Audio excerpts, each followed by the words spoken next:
welcome to you all. Gabby, I just want to check, your middle name is not James, is it? It isn't. No, I'm missing okay, out well, here. I'm sorry. I'm not part of the crew, no. Brilliant. James, G, if I can come to you at the end. So what do you think are the key social public acceptance challenges facing racing today?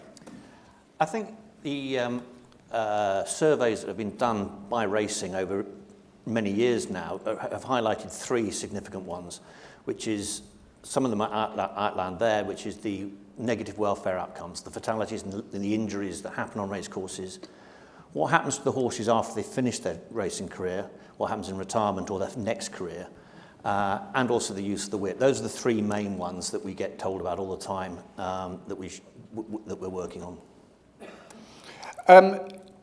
And do you still think, I mean, Bob related to it in his talk, but do you still think there are some people who don't recognise, within racing, who still don't recognise the gravity of I mean, obviously this is an opportunity. Social licence is an opportunity, but it's also a real challenge to us.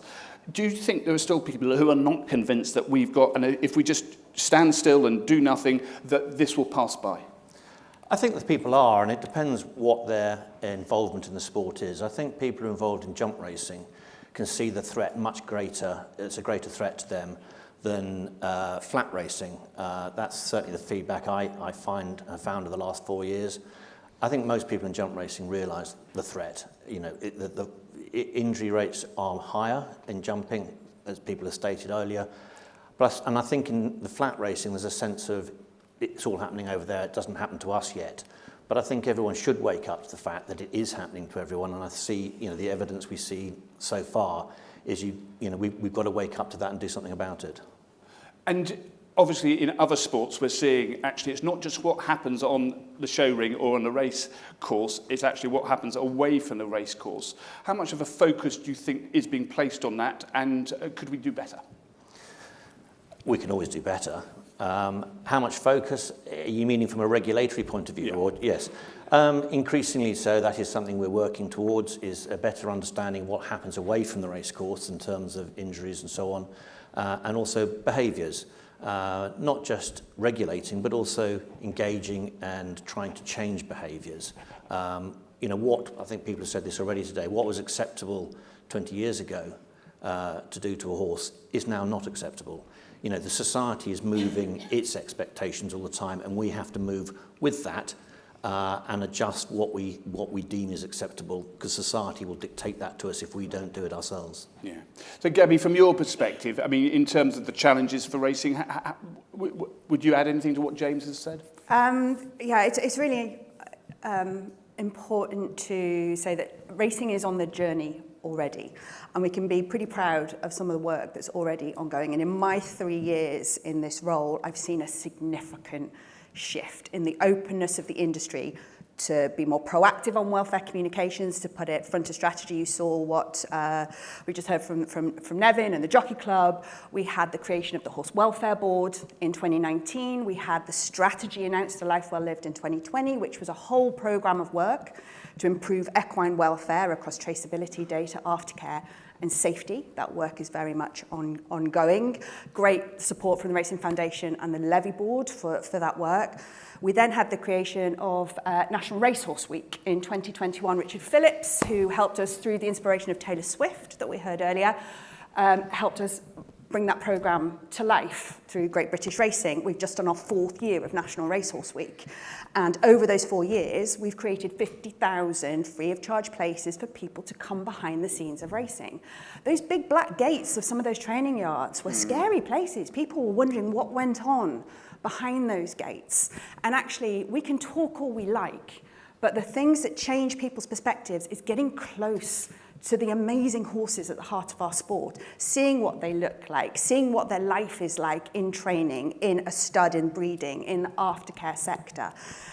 So that was a really critical move that we've made with that. And then I'm very pleased to say that we've taken an even bolder step now through work run by Great British Racing and British Horse Racing Authority, through myself and Robin Mounsey, is this creation of now a communications platform where we can start to get more proactive out there on that. But the most important thing is we can't PR or market our way out of equine welfare perception challenges. You've got to have the body of work that is identifying where we can do better, where we need to be braver and bolder on equine welfare, and have that body of work going on and talk about it.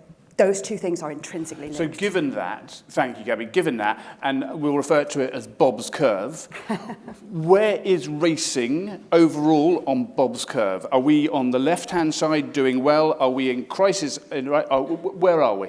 That curve's great, and James and I talked about that, didn't we, before, on Bob's Curve. And actually, I'd just like to on a language thing, I'm a communications person, you talk about issues growing and then it goes into crisis. Actually, on the subject of equine welfare, it's the right thing to do. So we need to be doing the right thing first for our horses. Where we're not, that's where you identify the gaps and you start to address those. And unfortunately, sometimes gets into crisis mode. Racing is at different points on that journey with different areas. Yeah. The power comes when we can pull all those points together and we're connected more down to the left-hand side of the curve. But there's some areas we work with, NGOs. We have that collaboration. Can we do better at actioning on some of the things that groups like yourselves put forward to us? Yes, we can, and yes, we need to. But we're on that journey, and I think what we need is more speed from within racing to understand the importance of this, which is why today is so important. Braver, bolder, speed. And we can move forward, but because it's the right thing to do. And Brilliant. Because of that, we keep our social license. Not doing it just to keep our social license. Absolutely. So Jim and James, great to have you. Good, obviously, from within the equestrian sector, but not from the racing sector necessarily. Jim, the lead up to this year's Olympics had equine welfare in the headlines for all the wrong reasons. How much damage do you think that has done to the sport's social license? Yeah, I think it has. We sort of typify it as a perfect storm where you've got the timing, you've got the profile of the athlete, and you've got the action that was conducted.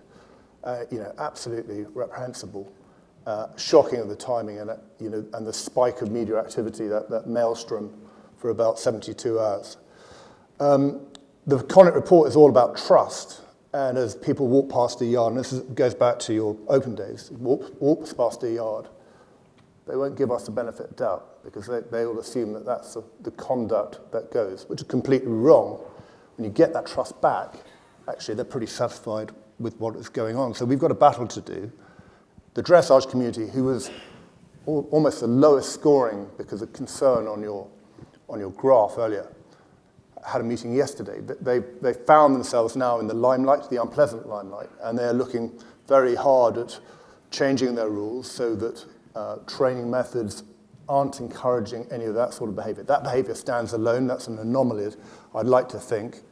But actually, if judges and competitions are looking for excessive performance by animals and not the harmony and the sort of the whole beauty of the riding skill, then actually the sport is driving this problem. And so we have to review as regularly and as dynamically as possible.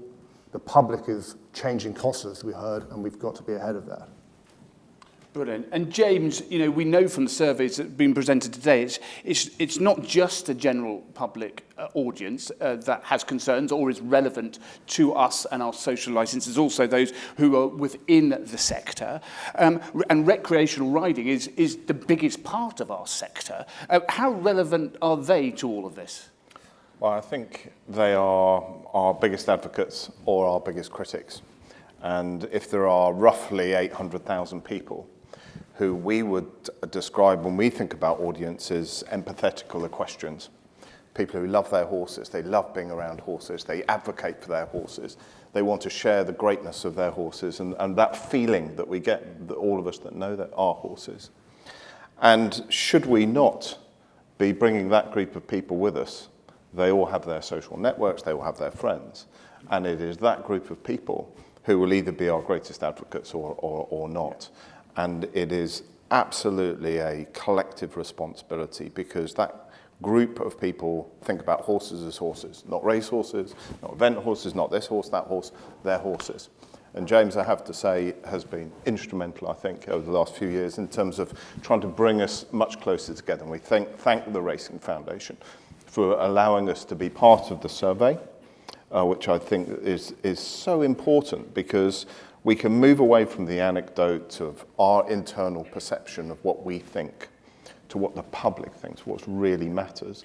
And now we can truly invest our resources, which are all limited, into the areas that can allow us to build the trust with actually the greatest group of people who are going to be our greatest advocates, which are empathetical equestrian people. So, absolutely critical. Brilliant. Gabby, you mentioned, well, you nearly started talking about the horsepower campaign. Obviously, that's driven by transparency, being open about what the public's issues are with racing, or challenges are with racing. How successful has that been? And will the Vaconic report results, inform how that campaign goes going forward? Yeah, it will, absolutely. And just for those people in the room, because not everyone, we might think everyone knows about it, they don't. We're at the start of this journey. So Horsepower, Horse PWR, shared values, purpose, welfare, responsibility. Was a campaign, as I say, Robin Mountsie and I sort of spearheaded last year with the support of some of the racing stakeholders. So what that was driven by is that racing we're very much in the public eye on social license topic, and racing wasn't hiding data and statistics, but my goodness, it was making it hard for even an employee to find out the stats around welfare. So we didn't have this one place, this one version of the truth that people could come to where we could just talk very openly, transparently about welfare in our sport. And we also didn't have a confidence across the industry to be talking on this topic. The attitude, certainly when I came in 3 years ago, was let's not talk about it, let's keep quiet. If we talk about it, we put it on people's agenda, we'll wait for that crisis moment, as Bob talked about, and we'll deal with it, and then we'll get on with things. We can't do that anymore, and that's what sort of drove Horsepower. The other thing was, we had done lots of welfare communications over the past few years, over the last 10 years really, but it was based on how much we love the horse, kissing noses of horses, we give them 5-star treatment, they live like kings. The public don't care about that. They take that as a hygiene factor. Of course they should be like that because we're using them in sport. But what they wanted to know is, what are you doing about making it safer? How are you stopping horses falling? Well, how many horses do die? And in the absence of information on something as emotive as welfare, people assume the worst. So we created this started this campaign, Horsepower, horsepwr.co.uk, bookmark it, and that started us on that journey. So far we have the website, we have a creative tone of voice, we have a way to unite the industry to respond to things which are myths, that are misconceptions, where our anti-racing groups are killing us basically with misinformation. Yeah. And so we're at that start of that, and we're going to now build on that with the help of the Levy Board and funding from the Levy Board to grow this communications campaign. But it has to be driven by the body of work, which is continuously action. We'll come to we'll have time for a couple of questions in a second, but James. I was just going to build on Gabby's point, because all that is fantastic, but we've touched on it, various people have touched on it today. It's the handshake that then says you retire from racing, then what? And it is the equestrian community that wants to embrace those horses, whether they're sporty people, not sporty people, but work with them on the ground for that social good. So our connection as one group of people, not racing, not recreational riders or event riders or whatever rider you happen to be, we are collectively responsible for the life of those horses, and that I think I think we're all there with that, but we've got to make it happen on the ground, otherwise. Brilliant. James, do you think, obviously the Racing Foundation have been a huge supporter of this Vaconic research, and it's something that's relevant to, it's relevant to racing, but it's obviously for the whole of the question. Was that brave for the foundation to trust, to support this kind of project? I think it was really, because it was the first, when I say that, I don't know if it's the first time, but certainly to support a wider equestrian body of work, not just focus on racing. But since it was commissioned, the world has changed already. Yeah. And it's demonstrated why this is all connected. We're all connected. James made reference to a group the three of us and David Mountford started to bring together, of looking at the future of all horses in society, from the recreational riders the therapy animals we're going to hear from Riding for the Disabled later on. They're still working horses, the police horses or the army horses. And, we will all remember the pictures of the two horses, running down the Strand, one of which had obviously fallen and had blood on its shoulder. Through amateur sports, professional sports, and I suppose racing is the most high profile of those professional sports, albeit we've had the Olympics this summer. So, it is vitally important that we recognise that we still are a relevance. Collectively, the equestrian community is estimated, to be worth about 9 billion to the British economy. Yeah. There are still, at the end of the turn of the 19th century, there was one horse to every 10 people alive, and that was, when we were looking at agricultural, transportation, war. There's still one horse for every 69 people now in this country. That's still, when I found that number, I found that quite a surprising ratio, considering how urbanised British populations become. There's still one horse or pony for every 69 people. It's still a lot. It is under the radar, doesn't get attention unless it's bad attention. And I think it's everyone's role to recognise that the horse is still an important part of our community. Brilliant. We'll come back to the to you guys at the end, just to think about next steps, very much around Bob's openness, collaboration, action, and strategy. But any questions, very briefly? You've got a couple of roaming mics. There's a question halfway at the back there. If you could just keep your question really short, because we are under a bit of time pressure. Thank you. Just one question. It's all a bit about perceptions, but how are we going to educate people? So, common thing would be you see a cob overweight on the verge of laminitis, people would say it looked great. You see a thoroughbred coming out of racing that's lean and fit, and people say it's neglected. How are we going to educate people on what is right and what is wrong, so the perceptions are right?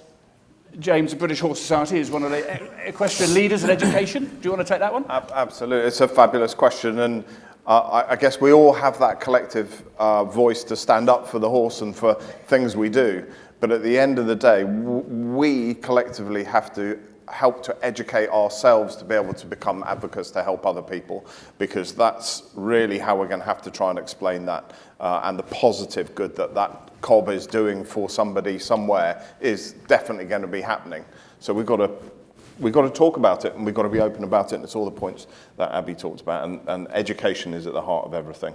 Brilliant, and I think there's a fundamental difference between education and awareness here, isn't there? But any other questions from the floor? Question, yes, at the front here. Next to Ruth.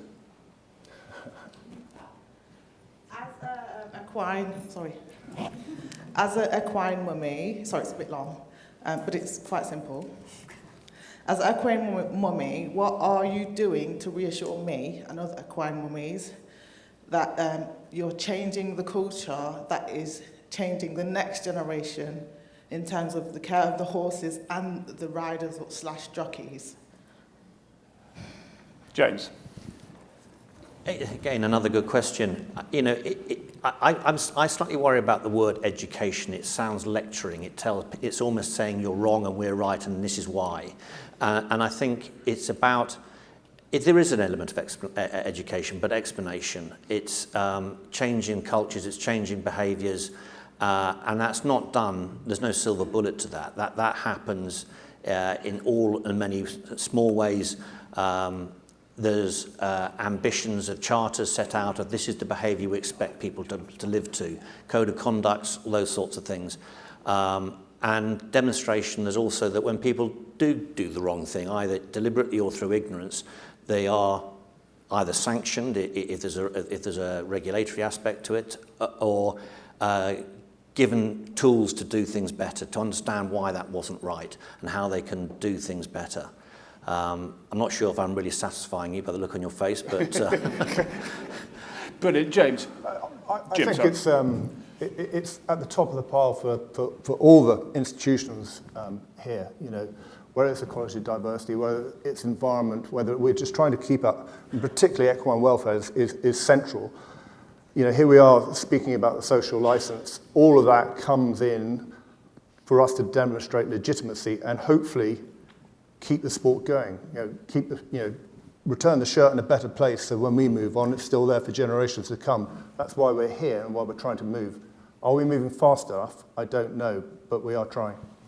James. And very quickly, Rolly, I think for all of us, riding schools are the bedrock of education throughout the whole of the country. Sorry, I can't find it. Sorry, I lost you.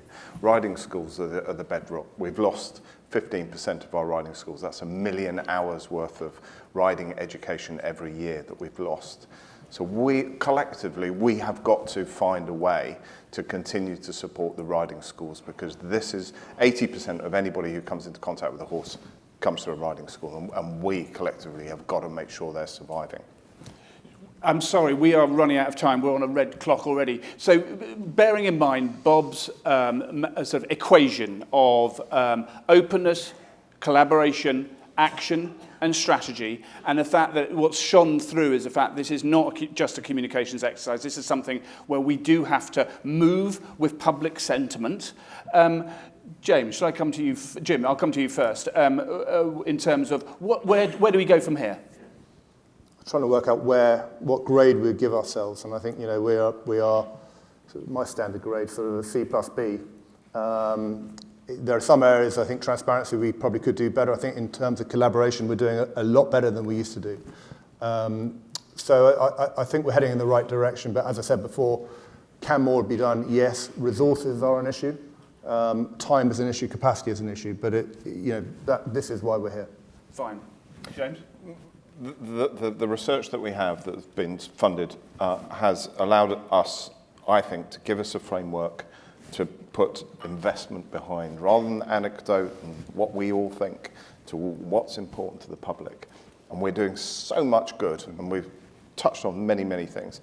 We can now hang things around that framework and continue to build on it, and I'm sure the trust model that you shared that needs to be simplified, because most people don't understand it. I don't understand. But fundamentally, trust is what we've got to do, and we've got a model for it. So we can now work for that. It's simple. The numbers are beta coefficients. Exactly. Exactly. Gabby, where do we go from here? Most important thing for me is we continue listening and we continue engaging and stop putting the barriers up when people criticise us. Everybody has a valid opinion, no matter what end of the scale they sit on. That's where we need to be, and then we need to be working proactively with that. James, I was fascinated by what Bob said. Even what Petter said during those dark days for McDonald's, he said they had a kernel of truth. In terms of going forward, how relevant do you think are the antis to what we're doing? It depends where on the spectrum the anti sits. Animal rising, they just don't want any animal involved in our lives at all. So I don't think we need to listen and pay much attention to that. We need to listen to them, I suppose, but they're not. I don't think there are kernels of truth in that. To the acceptance of the lives we have and our interactions with animals. But there are other less extreme organisations who do have kernels of truth. Yes, we should be reducing or trying to reduce, and we are reducing our welfare outcomes, our negative welfare outcomes.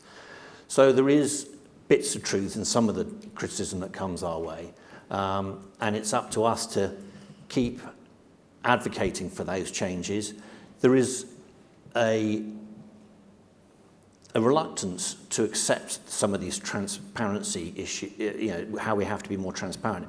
It is it's 180 degrees for some people of how they've operated for quite some time, and it does take a while to get the confidence that that isn't the wrong thing to do. But I think we have to listen and be aware of what criticisms are out there and react to them as appropriate. Brilliant. Change is never easy, but change is necessary. We could go on. The panellists will be here for the remainder of the day. So to Gabby, to James, to Jim and to James, thank you very much indeed. Rishi, back to you.